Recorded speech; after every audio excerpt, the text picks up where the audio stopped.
Ok, minha gente, bom dia. Olha, são 10 horas e 4 minutos. Já estamos começando aí o nosso programa, já estamos no ar. E hoje é sexta-feira, sextou aqui no programa Hélio Carracena e hoje é dia de debate, né? Toda sexta-feira agora, e não é que o programa já começou a pegar? Essa semana, em 3 lugares que eu tive diferentes, as pessoas comentaram comigo a minha ideia de trazer, gostaram da ideia da gente trazer o debate, inclusive dando sugestões. Todas essas sugestões nós já discutimos entre nós, né? E vamos fazer. Com certeza nós vamos fazer. Ó, 2 pessoas na igreja assistindo o programa Debate, lá na Missão Metodista, vieram falar comigo, né, que viram o programa Debate. Obviamente, eu tenho outras pessoas lá que assistem, mas não me comentaram nada sobre debate. Mas 2 se interessaram. No Clube Comari, eu cheguei na sala do Comari, só se falava do programa Debate. Todo mundo gostou do programa Debate. E aqui na rua, eu encontrei também com 2 pessoas, e andando, caminhando pela rua, pela várzea, que gostaram da ideia da volta do programa Debate. Então, a gente vai insistir, nós vamos continuar debatendo a nossa cidade, debatendo o Brasil, debatendo o mundo, debatendo tudo que acontece, tudo que é de importante. E nós teremos também convidados aqui no programa. Já conversei com pessoas que podem vir. Hoje o Quincas não está no programa, ele me ligou há cerca de uns 40 minutos, dizendo que não poderia estar no programa, que apareceu um problema de última hora, que ele vai ter que sair para resolver, então que não vai poder estar aqui.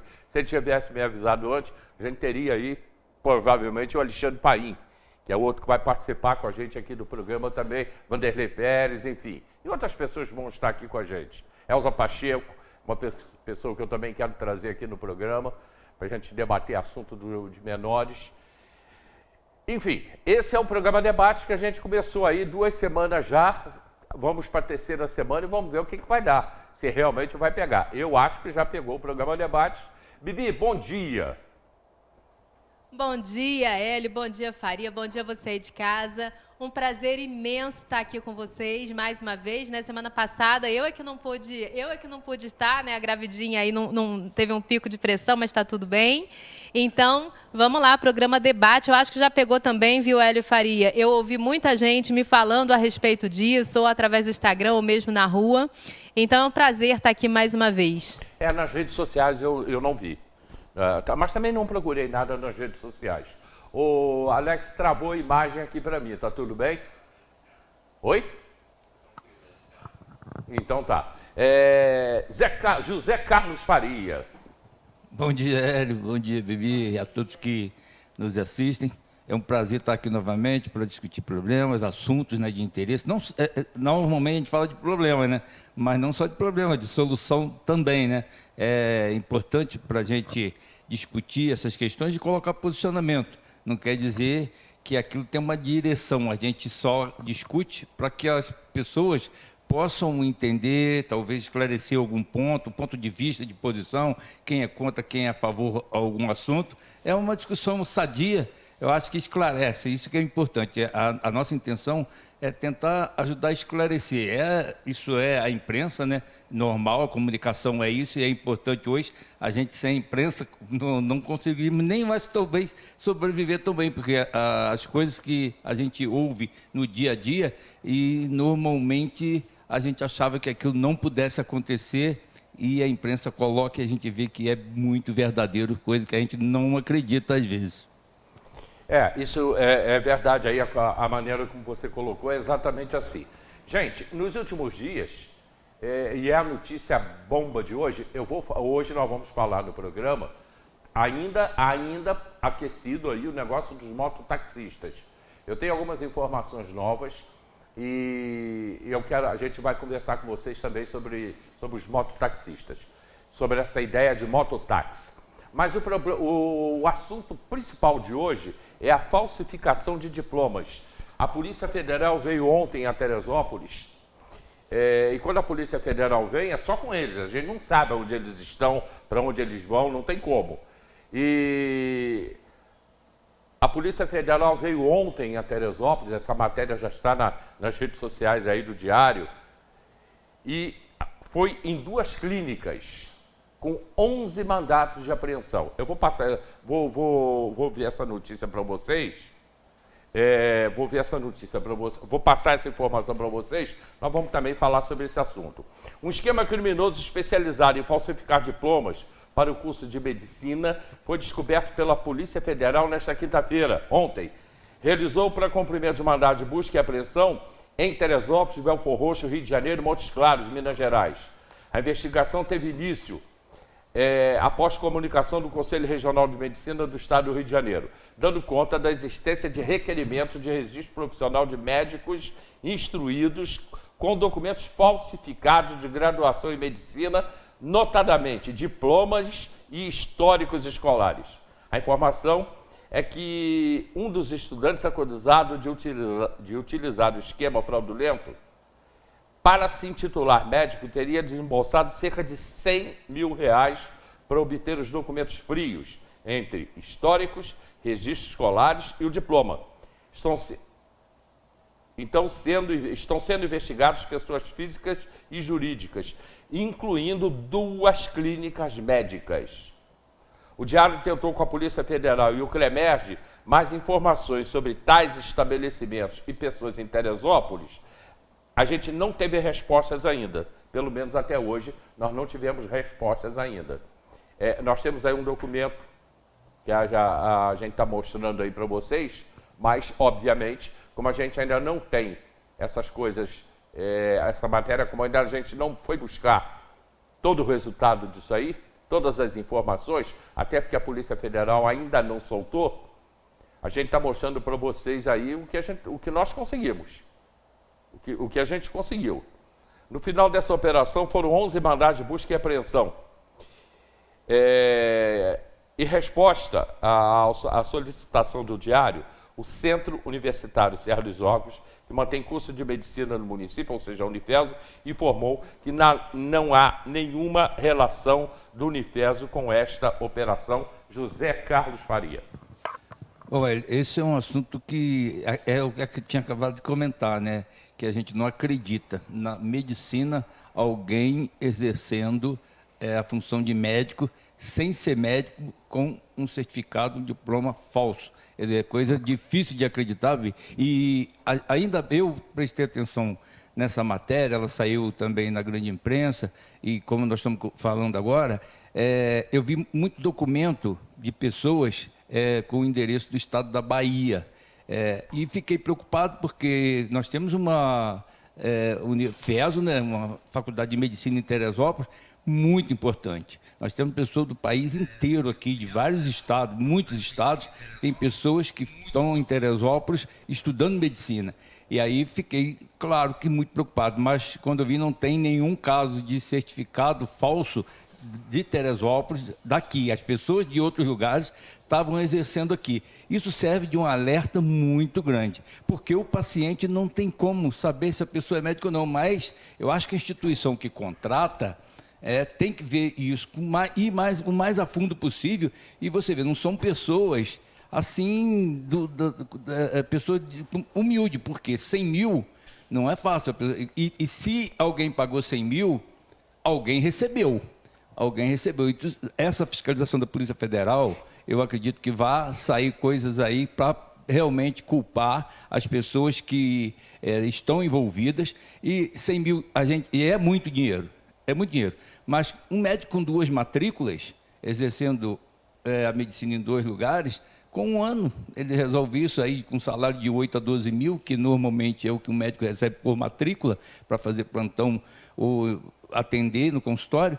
Então, é muito grave, e aí serve de alerta, pelo menos para quem contrata médico, as prefeituras, né, que fazem os concursos, a prefeitura que requer documento, e é uma documentação que tem que ser vista e cada vez com maior preocupação para saber lá no início, né, o que aconteceu e se realmente a pessoa não é desconfiar. Mas não tem outro jeito a não ser documentação e checar essa documentação. Muito sério, Bibi. Sem dúvida, seríssimo. A gente já fica preocupado, né? Porque, obviamente, quando deflagrou essa operação, eu também fiquei atenta, porque, na verdade, apareceu lá no jornal de grande circulação. E a gente realmente repensa, né, a questão das contratações, que é como o Faria realmente falou. Quem tem condição de fazer essa checagem de maneira clara, de maneira direta, é quem está contratando. É um entendimento de fazer uma triagem mais específica, porque já que está acontecendo, né? E a gente não tem casos só de médicos. Outro dia passava no jornal caso de dentistas, pessoas aplicando questões de beleza aí, sem serem biomédicos, sem serem enfermeiros, enfim. E isso é muito grave.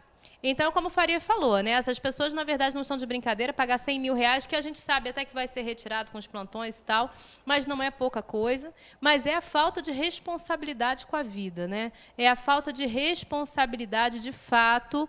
Eu acho que o profissionalismo é uma coisa fundamental e essas pessoas, sem dúvida nenhuma, não têm essa responsabilidade, mas não deve ter. Eu acho que quem deve realmente fazer essa checagem de maneira clara, de maneira muito certificada, é quem contrata. Outra coisa, naturalmente que são pessoas que convivem nesse meio, que fez alguns anos de medicina, sim, talvez não porque tenha não é um concluído leigo total. Não, talvez não tenha concluído o curso, enfim, né? Não tenha chegado até o final, ou eventualmente não passado em uma matéria ou outra, sem dúvida nenhuma tem algum conhecimento, mas não o total para que possa realmente fazer um atendimento aí de qualidade. E, sem dúvida, aquela instituição que contrata, seja a instituição particular ou seja a instituição pública, precisa fazer, a partir desse momento, uma triagem bastante bem feita para que isso não aconteça, para que isso não ocorra, né? Eu vi há dias atrás uma... Eu acho que a rede social também favorece muito isso, que eu vi na rede social uma universidade da Baixada, e depois eu fui ver essa universidade, ela não existe, mas oferecendo diplomas. Me parece que a Polícia Federal também já esteve lá. Me parece não, a polícia já esteve lá. Eu tenho essas informações, mas eu não posso passar isso, né? E uma outra coisa, explicando como é fácil ser médico. Como é que você tem que fazer para ser médico? Médico para dar consulta. Médico simplesmente para dar consulta. Então, olha, mantém o paciente, quando o paciente chegar, mantém ele em pé.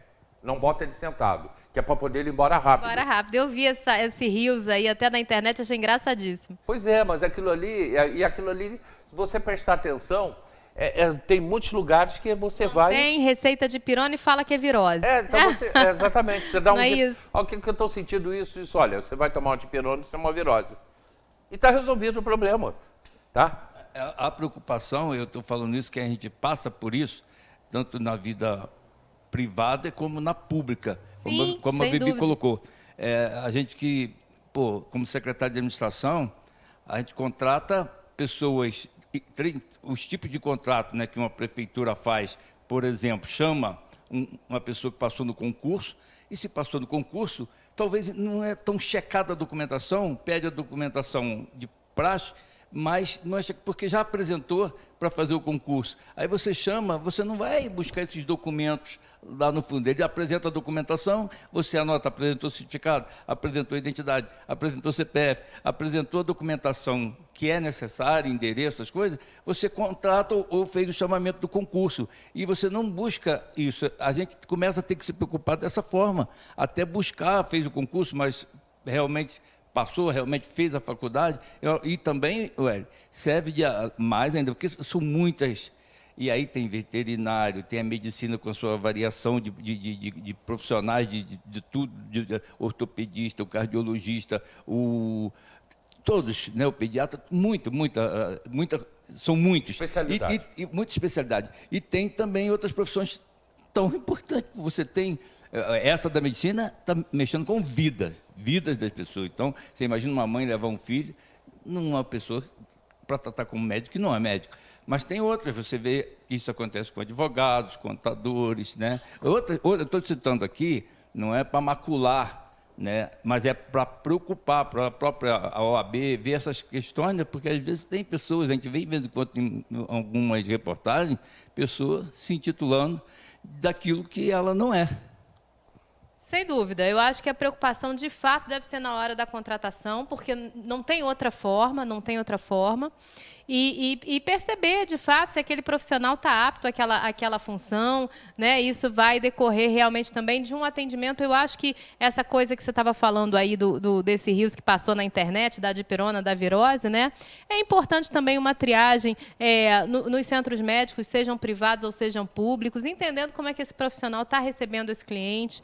Eu percebo que cada vez mais há um apelo, né, dos profissionais de forma geral, sejam eles médicos, advogados, contadores, tenham cada vez mais um apelo do bom tratamento ao cliente no sentido de acolher, no sentido de dar a informação correta e mais completa, né? Não aquela mais próxima do rápido, deixa em pé e vai-se embora que é virose. Eu acho que esse tipo de tratamento, seja pelo formado ou pelo não formado, ele precisa estar sendo supervisionado para que, de fato, as pessoas tenham um atendimento de qualidade. Quantas mortes não evitariam, quantas doenças graves não seriam evitadas, se tivesse realmente uma supervisão a respeito desses médicos, sim, formados ou não, mas no atendimento, né? Esses médicos, normalmente, eles vão buscar clínicas, eles são atendentes, são médicos só para dar consulta. Eles não vão operar. Se bem que de vez em quando aparece algum maluco que faz isso, né? Principalmente estética. Mas naquela consulta primária, de repente, se vê um problema mais grave, né? É tão fundamental essa consulta inicial para que se possa levar, de repente, a um atendimento mais profundo. E a gente passou aí por uma pandemia que eu acho que talvez tenha despertado nossos olhares para como é importante a gente estar sempre se cuidando, se vacinando, entendendo como é que essas questões acontecem, né? E o que nos assusta, né? Porque não foi um aluno que não terminou só e falsificou um certificado, poderia ser de qualquer instituição falsificar um certificado. Não, tem alguém envolvido, tem mais alguém envolvido, porque a pessoa pagou para ter esse certificado falso. Se não bastasse para a gente, o Hélio, Bibi, e a vocês que estão nos assistindo, se não bastasse para a gente já ver a atrocidade do profissional atendendo pessoas da maneira que tem feito, né? As pessoas sedadas, esses atos que a gente nem imagina que pudesse acontecer, isso com um profissional sem capacitado dúvida. e habilitado, né? Casos recentes de assédio a mulheres que estavam sedadas, né, ou no parto, ou em qualquer outro procedimento cirúrgico. Aconteceu 2 vezes agora no Rio de Janeiro, de forma recente. E a gente fica realmente entendendo a importância dessa supervisão desses profissionais, a importância da gente ficar muito atento, né, a todos os procedimentos. E eu acho que isso também advém. Eu me lembro, na época, quando eu era criança, eu não sou na época que eu era criança, eu queria ser aquela profissão, né? E a gente tem que ter mais amor àquilo que a gente faz, ter responsabilidade com o outro. Então, é muito fundamental que isso aconteça. E a exigência de um diretor médico, né, de um diretor do hospital, que cuida da parte técnica, né, de seguir realmente com muita fidelidade o protocolo, porque aí envolve o técnico de enfermagem, envolvem o enfermeiro, envolve o profissional médico. É uma situação assim.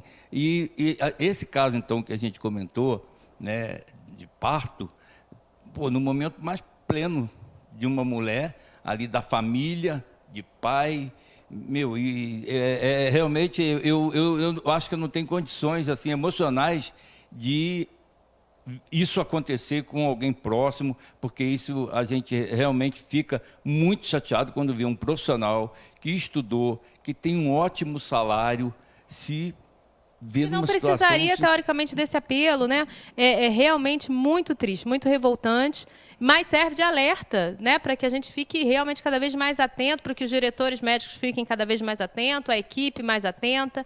E aí me faz lembrar assim, do compliance, quanto é importante. Será que já não é hora da gente pensar numa questão, numa política de integridade de compliance para dentro das salas médicas, para dentro dos atendimentos? Eu acho que são questões que vão se abrindo com essas infelizes questões que acontecem, que talvez sejam necessárias, né? Parece até que tem que se falar de porque a gente vive essas situações que ela aparece, que isso aí é uma novidade, para a gente é uma novidade muito grande. Uma triste novidade, então, mas... ver o Conselho Regional de Medicina, talvez, olha só o absurdo, de fazer um recadastramento médico, olha só. Não, mas você está falando novidade porque para Teresópolis, sendo em Teresópolis. Sim, novidade para gente. Isso de vez em quando acontece. E isso é o que descobre, gente. É que quando vai chegando pertinho da gente, a gente vai se assustando mais, né? Aumenta, mas olha só, isso é o que se descobre. E aquelas pessoas que hoje tem muita câmera em todos os setores, né, o que pode ser visto dessa forma. Então, mas imagina aquilo que não se descobre, que a gente não sabe e que nem vamos saber e que acontece. Então, o protocolo tem que ser seguido, o diretor médico, as pessoas, todos têm que estar muito ligados e ver o que está acontecendo, porque ali é a vida de um filho, a vida de uma mãe, a vida das pessoas que está sendo colocada em jogo. Espalhado nesse Brasil inteiro. Eu já estou aqui com algumas participações de pessoas. E o Jones botou aqui, o Marcos, eu vou ler aqui o que você falou e vou direto para o Jones, que isso aí está me trazendo numa outra situação. Oi, Hélio Carracena, manda um abraço para o eterno presidente da Câmara, José Carlos Faria, e Bibi, nossa força política. Eu sei que Faria foi do PDT muito tempo, mas hoje o PT de Bira e de Cláudio Melo faz 43 anos. O PT nasceu dentro do catolicismo com sindicalistas e militantes culturais. Marcos Abib, ele botou aqui, tem médico que abusa de mulheres também. Ano passado foi um médico que foi preso abusando sexualmente de mulheres. Eu acho que não tem que botar que tem médico que abusa. O fato aconteceu, aconteceram 2 casos aí. Né? Os caras foram presos, né? E eles estão lascados. Daqui a pouco a gente vai falar sobre água quente. Já tenho aqui pessoas de água quente participando. O Jones botou aqui para a gente, bom dia, Hélio, eu estive na Bolívia e lá você compra, no centro de Bolívia, um diploma a R$2.000. Você chega no Brasil, convalida esse diploma, ou seja, traz o diploma e documenta aqui no Brasil e está tudo certo, Bibi. É uma loucura, né? A gente sabe que acontece, na verdade era até mais comum nesses países, mas como o Faria disse, quando vai chegando pertinho da gente, a gente fica muito assustado. E volto a dizer, toda a questão está realmente assim, que precisa apertar o cerco no sentido dessa conferência desses documentos, nessa validação, que eu confesso não sei como acontece, mas que seja realmente cada vez mais dura as provas de validação desse diploma, até por uma questão muito importante, até para realmente coroar e felicitar os nossos médicos formados aqui no Brasil. Né? Porque quando você valida qualquer diploma, quando você contrata qualquer diploma, significa dizer que aquele médico que fez a sua residência, que foi formado em universidades maravilhosas como a Unifeso aqui, ficam de fora. E eu acho que isso também é super importante, né? Então, é fundamental que a gente tenha um processo de checagem, um processo de validação desse diploma cada vez mais justo, principalmente quando a gente vai descobrindo essas questões, né? Porque isso significou dizer que a cada médico que não é médico que foi contratado, um nosso que se formou, talvez na nossa universidade aqui, deixou de ocupar uma vaga e que faria um excelente trabalho, né? E os médicos cubanos, hein? Mas, que loucura, hein? Vão voltar. Os médicos cubanos vão voltar. Eu lembrei disso quando você colocou aí da Bolívia, né? Eu logo lembrei de médico de fora. Olha, o Brasil tem faculdade de ponta e nós temos uma aqui, né? Nós temos aqui em Teresópolis uma que serve de exemplo. Então, agora, se é uma necessidade de contratação de médico de fora, eu acho que o Brasil produz todo dia médico de muita qualidade, em várias especialidades. Mas se tiver que trazer, eu não vejo, é um absurdo, pode ser um absurdo, mas pode ser uma necessidade, desde que a pessoa passa por rigorosa entrevista e teste e buscar lá também, né, como foi a formação desse profissional. Não é médico que se formou com 1 ano, 2 anos. Eu sou se ele fez aos 6 anos ou mais. Olha, eu sou uma defensora ferrenha e cada vez mais do produto interno. Então, assim, de verdade, eu não vejo, pode ser até, eu não tenho dados técnicos, porque é muito fundamental a gente estar ancorado sempre na técnica para falar alguma coisa. Eu estou dizendo assim de forma empírica, de forma tácita, dizendo o seguinte: fundamental que esse produto seja interno, que esse médico seja formado aqui, que você, na verdade, incentive as universidades, ou mais, incentive as pessoas a se formarem como médico. Como é que vem esse incentivo? Através de bolsas, através do... Eu, por exemplo, me formei com FIES, né? Então, assim, através desses incentivos, áreas de comunidade, áreas que realmente talvez a gente possa incentivar para que esses adolescentes queiram fazer medicina para que esse produto seja nosso. Então, eu pessoalmente, eu não vou dizer que sou contra, porque eu não quero desrespeitar os profissionais cubanos, que, aliás, Cuba, Havana, tem excelentes universidades. Então, aquele que for sério, tá absolutamente, desde que com um processo justo de contratação, eles estão aptos. Então, não estou desrespeitando esse profissional de fora. Eu estou dizendo que a gente precisa incentivar quem é de dentro fazer as universidades, né? E essa sua posição, Bebi, ela deve debater com a vontade também do Conselho Regional de Medicina. Acredito. E que queira produto nosso, porque eles lutam sempre pela categoria, né, pela classe médica. Mas, se tiver essa busca de pessoas, que ela faça aqui o curso de 1 ou 2 anos. Aí sim, preparar esse médico que veio de outro país para a nossa realidade e realmente saber se ele é um profissional competente. Mas eu acredito ainda que seja sonho de muito adolescente ser médico. É um curso muito caro, muito fora da realidade da grande maioria, né? É o que 10, 15 mil de mensais aí, vamos dizer, de uma universidade que seja privada. Então, ainda é um curso muito fora da realidade. Eu não estou dizendo que tem que abaixar, não, mas eu estou dizendo que o mesmo esforço que a gente faz para trazer gente de fora, talvez seja o esforço que a gente precise fazer para dar incentivos aqui, ou bolsas, ou fiéis, ou incentivos de fato para que pessoas que não tenham possibilidade financeira de chegarem a esse banco de universidade cheguem e sejam excelentes médicos e que trabalhem na sua cidade, nos postos de saúde, enfim, né? Quantas famílias, né, que o sonho, acho que de todas as famílias, é ter alguém, um médico na família. Né? É um sonho e a maioria dos casos fica no sonho. Né? Então, a gente tem que tentar transformar isso em realidade. E a gente vê que o pai que é médico, logo o filho vem para ser médico também, a filha. Normalmente isso acontece. Oportunizar a gente não tem dados, eu não tenho dados numéricos de quantos médicos recém-formados ainda estão desempregados no país. A gente não tem esses dados, né?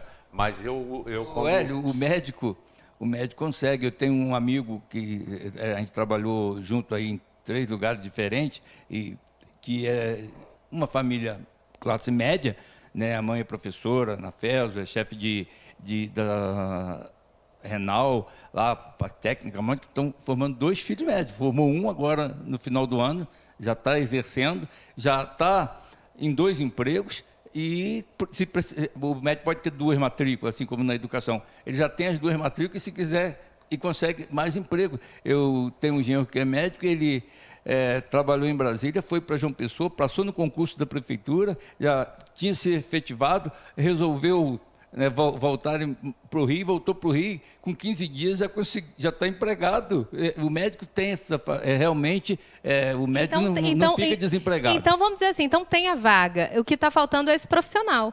Então, formar profissionais nossos e oportunizar. Eu sou realmente assim, uma defensora da universidade que seja participativa, que seja mais inclusiva, jovens carentes de comunidade, assim como foi meu caso, que sou formada com FIES com muito carinho, com muito prazer.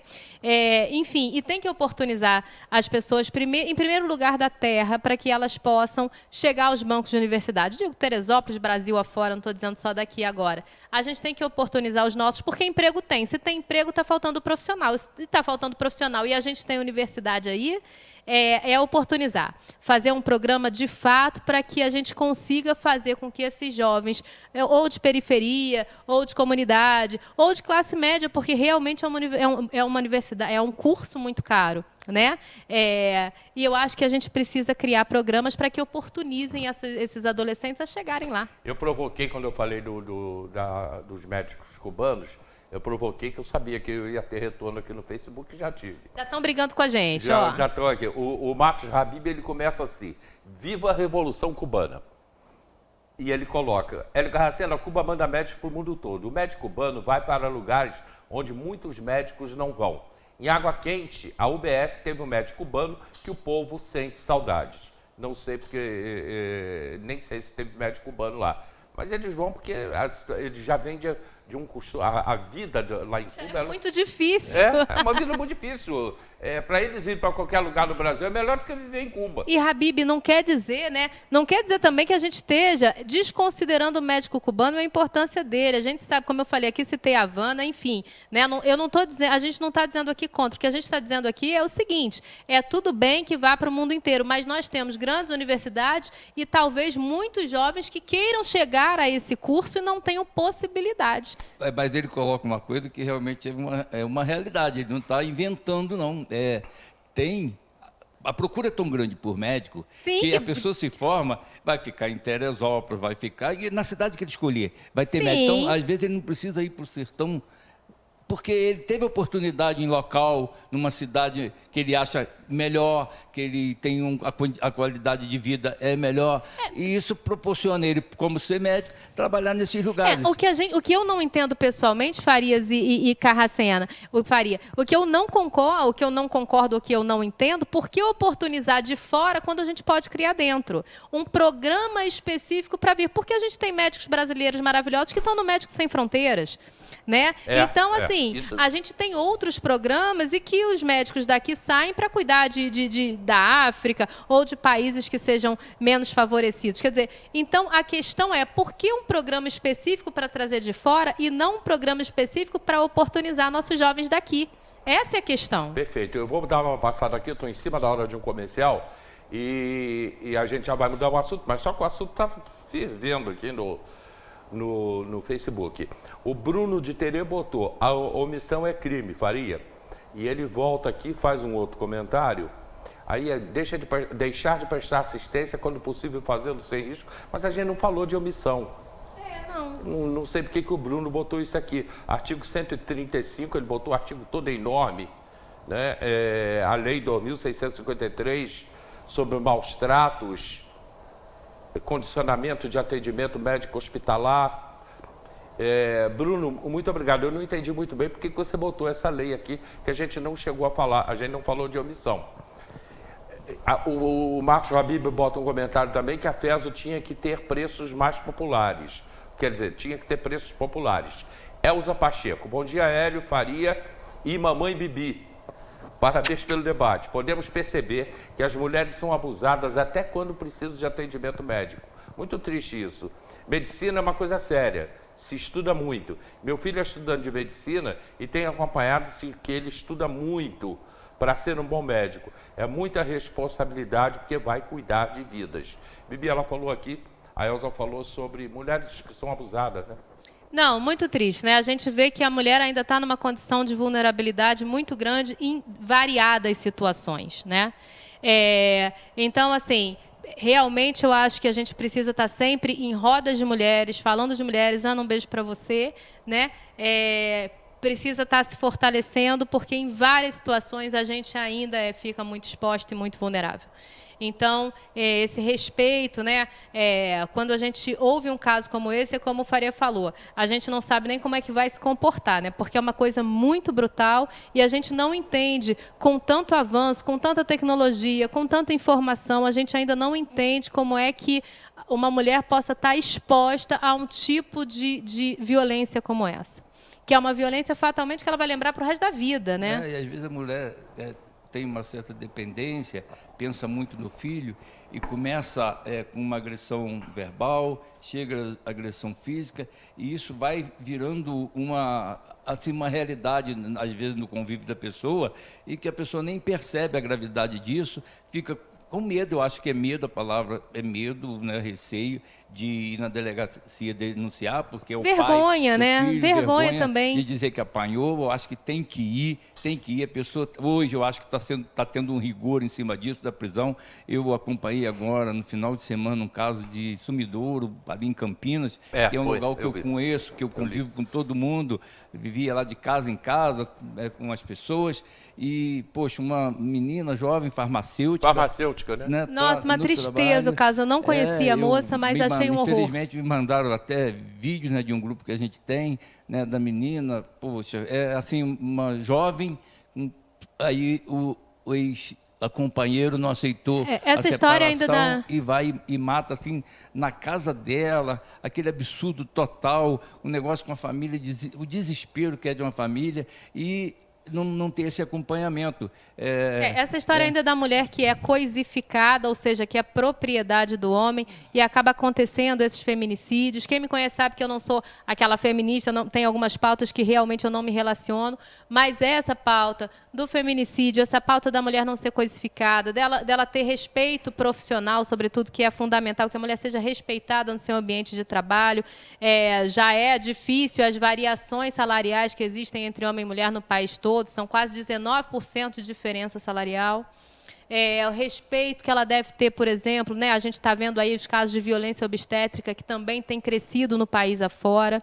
Então, quando a gente vai percebendo isso, a gente percebe que a mulher ainda está numa estrutura muito vulnerável. Muito vulnerável. Mas... a gente vê, por exemplo, nossa Câmara de Vereadores são 19 pessoas, 2 mulheres. Isso é um retrato também de que a gente precisa se fortalecer para participar, para que a gente possa fazer políticas públicas a nosso favor, né? Que contemplem de fato, que tentem equilibrar essa diferença, que tentem equilibrar essa situação de vulnerabilidade da qual a gente ainda se encontra, mesmo sendo tão forte, às vezes sustentando as nossas famílias, enfim. Ok. E esse medo se estende, né? Porque ela acha que quando esse risco que corre mesmo de pessoas que vai lá, faz a denúncia, tem a medida protetiva e que não vai, se a pessoa quiser, vai arrumar um meio de fazer a maldade, não tem outro jeito. Ô Bruno, realmente, eu já li 2 vezes aqui, li o outro texto que você mandou aqui, e eu não entendi, até porque não é esse o tema. A gente está falando aqui de diplomas falsos em 2 clínicas em Teresópolis. Nós não sabemos ainda aonde ficam as clínicas. Foi a Polícia Federal que esteve aqui. E se foi apreendido, o que foi apreendido nessas clínicas. Buscamos a informação, mas não conseguimos ainda.